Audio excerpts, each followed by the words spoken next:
स्वागत है दोस्तों आपका हमारे चैनल IYF एजुकेशन में। तो आज की वीडियो में हम डिस्कस करेंगे यूएनओ की एजेंसीज़ की। जैसा कि लास्ट वीडियो में मैंने कहा था कि जो अगली हमारी जो वीडियो होगी वो यूएनओ की एजेंसीज़ के बारे में होगी। तो इसमें हम जानेंगे कि यूएनओ की ऐसी कौन सी कितनी एजेंसियाँ हैं जो अंतर्राष्ट्रीय स्तर पर मानव विकास के लिए या अन्य किसी प्रोग्राम के लिए कार्य करती है। तो मैं पंकज पंडित आपको बताऊंगा यूएनओ की किस किस तरह की एजेंसियां हैं जो अंतर्राष्ट्रीय स्तर पर वर्क करती है। तो चलिए स्टार्ट करते हैं। तो सबसे पहले हम जानेंगे देखेंगे कि यूएनओ की जो एजेंसी है वो दो टाइप की है, एक है ऑफिशियल और दूसरी है नॉन ऑफिशियल। ऑफिशियल मीन्स वो उसको हम कहेंगे जिसमें यूएन जो एजेंसियाँ यूएनओ के अंडर काम करती हैं उनको हम ऑफिशियल या सरकारी एजेंसियाँ बोलते हैं। दूसरी जो होती है नॉन ऑफिशियल, मतलब वो एजेंसियाँ जो यूएनओ के अंतर्गत काम नहीं करती, वो उसके पैरेलल काम करती हैं। तो उसको हम यूएनओ के मेंबर ही, उसमें यूएनओ के सदस्य ही लोग उस एजेंसी में कार्य करते हैं, बट वो यूएनओ से काफ़ी अलग होती है। तो देखिए कुछ लिस्ट है यहाँ पे कि यूएनओ की एजेंसी ऑफिशियल एजेंसियाँ कौन सी हैं और नॉन ऑफिशियल एजेंसियाँ कौन सी हैं। तो ऑफिशियल एजेंसी में WHO स्वास्थ्य संगठन, UNDP, थर्ड है UNHRC, राइट, ये ह्यूमन राइट्स कमीशन का है। UNHCR ये एक रिफ्यूजीज़ के लिए होता है। यूनिसेफ ये चिल्ड्रंस के लिए होता है, जो यूनिसेफ जो चिल्ड्रंस की देखरेख के लिए या उनके अंतर्राष्ट्रीय स्तर पर उनकी डेवलपमेंट के लिए प्रोग्राम चलाते हैं। यूनेस्को है जो education, social and cultural programme चलाते हैं, ऑर्गेनाइजेशन है जो वर्ल्ड लेवल पर उनको एजुकेशन सेक्टर को देखती हैं, सोशल सेक्टर को देखती हैं और कल्चरल सेक्टर्स को प्रमोट करती हैं।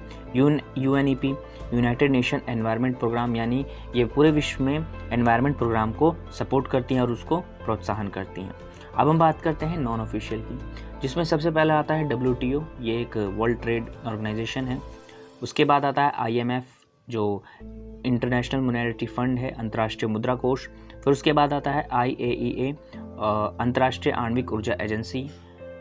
WB इसको हम वर्ल्ड बैंक के नाम से जानते हैं। HRW ये है human rights watch and amnesty international. ये दोनों ही सेम वर्क करती हैं, ये दोनों ही संगठन सेम काम करती हैं, यानी ह्यूमन राइट्स वॉच और एमनेस्टी इंटरनेशनल का वर्क है मानव के अधिकारों की रक्षा करना और उसको प्रोत्साहित करना।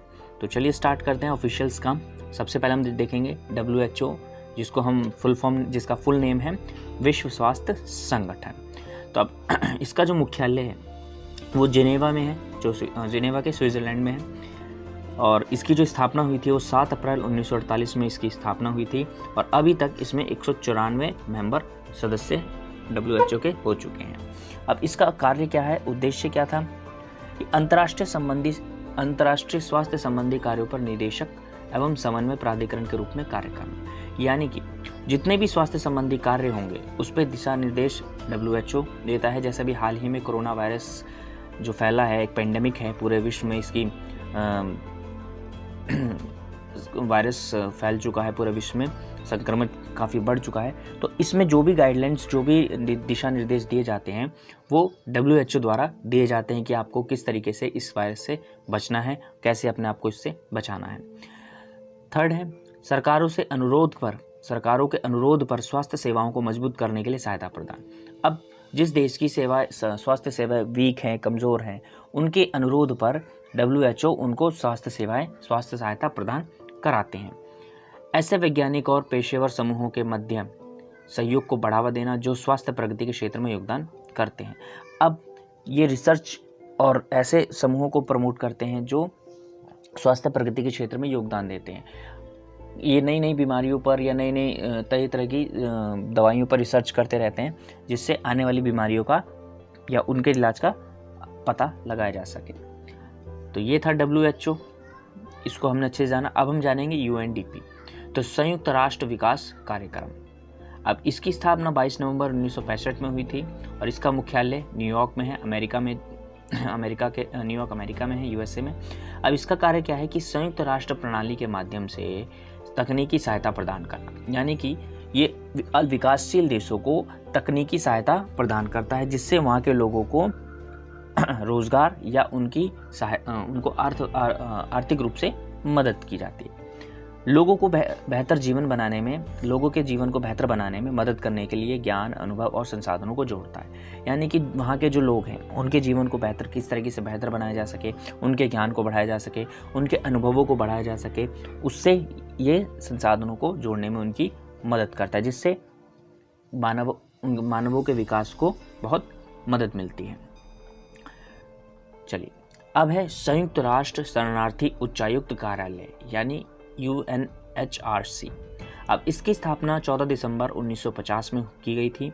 अब इसका जो मेन उद्देश्य था वो था आत्मनिर्भरता, यानी जो शरणार्थी हैं उनको आत्मनिर्भर बनाया जाए, उनको शिक्षा दी जाए, शरणार्थियों और शरण मांगने वालों को संरक्षण दिया जाए और उनको उनकी स्वास्थ्य सुविधाएं प्रदान की जाए। ये कार्य करता है संयुक्त राष्ट्र शरणार्थी उच्चायुक्त। मूल उद्देश्य इनका था शरणार्थियों के अधिकारों और कल्याण की रक्षा करना। अब शरणार्थी वो होते हैं जो अपने ही देश में किसी राजनीतिक अशांति के कारण या जब वहाँ युद्धों की स्थिति हो जाती है तो वह वहाँ पे रहने लायक स्थिति नहीं होती, तो ये किसी अन्य दूसरे देश में जाके शरण मांगते हैं। तो उस व्यक्ति को, शरण मांगने वाले व्यक्ति को शरणार्थी के तौर पे कहा जाता है। तो अब उनके भी कुछ अधिकार हैं जो दिए जाते हैं। कुछ ये संयुक्त राष्ट्र संघ जो शरणार्थी उच्चायुक्त है वो उनके अधिकारों की संरक्षण व रक्षा करती है। अब जो अगला है वो है संयुक्त राष्ट्र मानव अधिकार परिषद। इसकी स्थापना 15 मार्च 2006 में हुई थी और इसका मुख्यालय भी स्विट्जरलैंड के जिनेवा में है।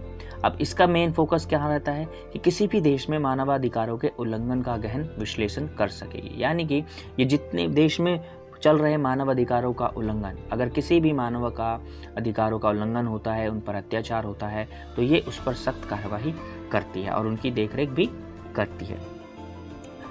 अगला है संयुक्त राष्ट्र बाल कोष यानी यूनिसेफ। ये स्पेशली वर्क करता है छोटे छोटे बच्चों पे, चिल्ड्रंस पे। इन्हीं की देन है जो बाल मजदूरी, इन जैसी ह्यूमन ट्रैफिकिंग, बच्चों के साथ जो गलत अब्यूजिंग किया जाता है, उनके साथ दुर्व्यवहार किया जाता है, उनका यौन शोषण किया जाता है, उन सब पर ये देखरेख करता है।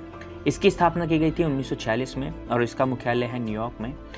इसकी मुख्य फोकस जो रहा है, केंद्र बिंदु, वो अल्प विकसित देशों से स्थायी बाल स्वास्थ्य व कल्याण सेवाओं की स्थापना के लिए सहायता प्रदान करना। यानी कि वो देश जो अल्प विकसित हैं, विकासशील हैं, उसमें उन देशों में बाल व्यवस्थाओं को, बच्चों के लिए स्वास्थ्य और कल्याण सेवाओं की स्थापना करना, ताकि उनके जीवन को और बेहतर बनाया जा सके।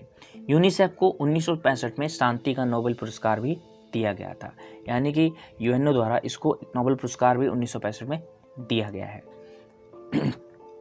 अब देखिए, संयुक्त राष्ट्र संघ शैक्षणिक, वैज्ञानिक एवं सांस्कृतिक संगठन, इसको शॉर्ट में बोलते हैं यूनेस्को, जिसकी स्थापना 4 नवंबर 1946 में हुई और इसका मुख्यालय है पेरिस में। ये पेरिस फ्रांस में है और इसमें जो सदस्य संख्या है वो है 195 इसके सदस्य हैं। सभी के लिए मूलभूत शिक्षा उपलब्ध कराना इसका फोकस रहता है। यानी कि जितने भी देश में नागरिक हैं उन सभी के लिए आधारभूत, मूलभूत जो शिक्षा है, बेसिक शिक्षा उपलब्ध कराएं, मूलभूत तक पहुंच का विस्तार हो और मूलभूत शिक्षा की गुणवत्ता का सुधारना। यानी जो उनकी शिक्षा है, उनकी शिक्षा में गुणवत्ता में भी सुधार हो। ये नहीं कि उनको शिक्षा बस दी जा रही है, एक ही चीज़ बार बार दी है। उनकी शिक्षा में भी, क्वालिटी में भी निरंतर सुधार होते रहना चाहिए। लास्ट है ऑफिशियल एजेंसी का संयुक्त राष्ट्र पर्यावरण कार्यक्रम और इसकी स्थापना की गई थी 1972 में और इसका मुख्यालय है नैरोबी, केनिया में। तो इसमें क्या था, मानव पर्यावरण को प्रभावित करने वाले सभी मामलों में अंतर्राष्ट्रीय सहयोग को बढ़ाना और पर्यावरण संबंधी जानकारी का संग्रहण, मूल्यांकन और पारस्परिक आदान प्रदान करना। ये प्रोग्राम मेनली हमारे एनवायरनमेंट को संरक्षण, उसको बचाने के लिए चलाया गया है, जिसमें पर्यावरण को कम से कम नुकसान पहुंचाए बिना हमें अपना विकास करना है। ओके, अब हम डिस्कस करेंगे यूएनओ की नॉन ऑफिशियल एजेंसी, जिसमें सबसे पहले है IMF, अंतर्राष्ट्रीय मुद्रा कोष। इसकी स्थापना जुलाई 1944 में हुई, जिसका मुख्यालय वॉशिंगटन DC, अमेरिका की राजधानी है वॉशिंगटन DC, वहाँ हुई।